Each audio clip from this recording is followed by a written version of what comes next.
It's meant to trigger a conversation about what Goebbels and others were trying to accomplish through the use of the American press. Can you talk about that? And they were very successful in doing so. If you go to the website, you'll see little clips from stories that the propaganda ministry planted in the AP service and that actually got into American newspapers, and some of them are quite outrageous.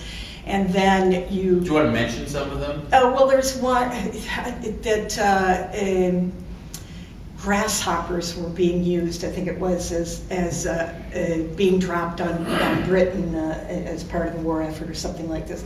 And I'm happy to read yes, it. Please do, yes. According to a report received here, an AP story, 1940, the Germans have been experimenting with a newly bred type of omnivorous grasshopper that devours crops of all kinds, especially grain crops. These grasshoppers, it was said, could be transported in airplanes by the millions and released over British farms in an effort to starve out the British Isles. Yeah. And then you're asked, is this true, is this not? Is you can manipulate the text, and certain parts of the text will light up and tell you.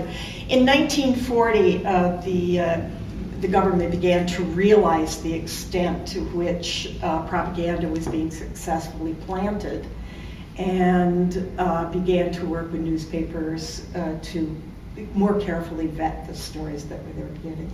Could I make a comment? I want to go back to what Bernard was saying about forces that have skewed the depiction, and I agree with him completely on sentimentalism and Zionism, but I think there's a third force, and I'm working at a museum with one of the two largest Holocaust archives in the world. I'm very aware of this, and that is the evidence itself, and the state of the evidence that was available to historians, both before and after 1989, and that's a very, very important turning point in the evidence of the Holocaust after '89, and the Soviet and Eastern European archives openly had to completely revise our understanding of the Holocaust.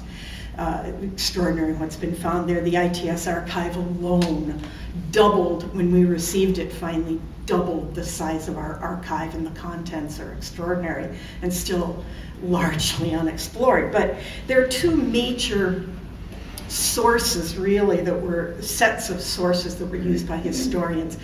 One, of course, the records generated by the Nazis themselves, and then the other, the sources generated by the Jews that describe their own experience and record their own agency.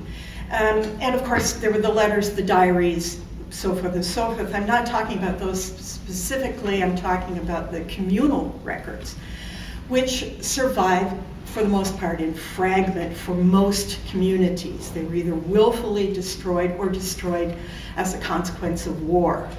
Unlike the Nazi archives, which are captured wholesale. My father was in the Corps of Engineers, and that was one of the things the Corps of Engineers had to do. They were given that mandate, was to capture documents. It was considered the #1 prime war booty. And in large part because in 1942, of course, the Allies declared that they would hold war crimes trials, and so this was collecting evidence. So we have considerably larger, a body of Nazi-generated evidence, and have since 1945, than we have that it was produced by the Jews themselves. I can give you a very good example.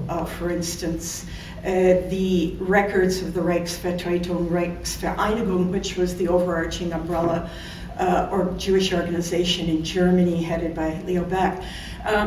They were held in a building, and those records were held after 1943 when the leadership was